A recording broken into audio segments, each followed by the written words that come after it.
Голема акција против дивата сеча во околината на Штип, која ја спроведуваат повеќе институции, информира заменик директорот на јавното претпријатие Национални шуми Кире Михајлов на својот Facebook профил. Во текот на денешниот ден, од раните утрински часови во околината на Штип се одвива поголема акција на шумската полиција против дивата сеча.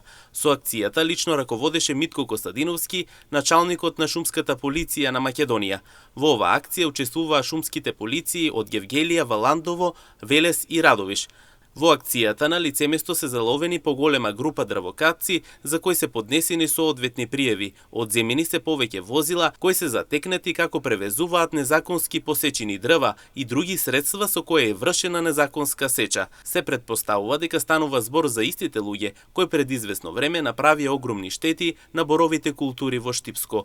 Акцијата за спроведување на дрвокатците ширум цела Македонија ја продолжуваме во уште посилно темпо, напиша Кире Михајлов на својот профил.